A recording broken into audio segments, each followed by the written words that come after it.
High বন্ধুরা, welcome আমার channel Srija and mom. সকাল থেকে 12টা বেজে গেল, আমার এখনও কোনো রান্না করতে ইচ্ছে করছে, শুধু এই চেয়ারে বসে চুপচাপ বসেছিলাম। তাই সৃজা পরীক্ষা দিতে গেছে, কী আর করবো, সবজি আনা হয়নি বাজারে, অনেক বর্ষা হচ্ছিল বলে। তারা অনেকদিন আপনাদের সঙ্গে গল্প করা হয়নি, এবং কেন গল্প করা হয়নি তার ভিডিওটা অবশ্যই আপনাদের পাঠাবো। আমি কোথায় ছিলাম, কী করছিলাম জানাবো বলে। তো শুধু আলুর একটা তরকারি করব। এই যে আলুটা কেটে দিয়েছি, একটু ভাজা করবো আর একটু ডাল করবো, ব্যাস। আজকে আর কিছু করবো না, এসে বললাম ভালো লাগছে না,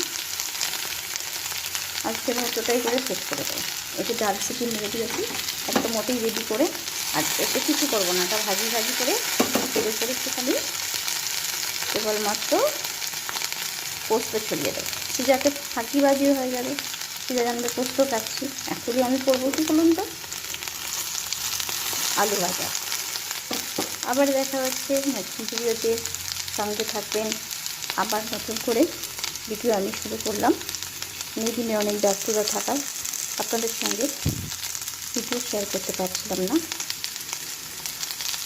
আমাকে অবশ্যই সাপোর্ট করবেন আগের মতো, আশা করছি।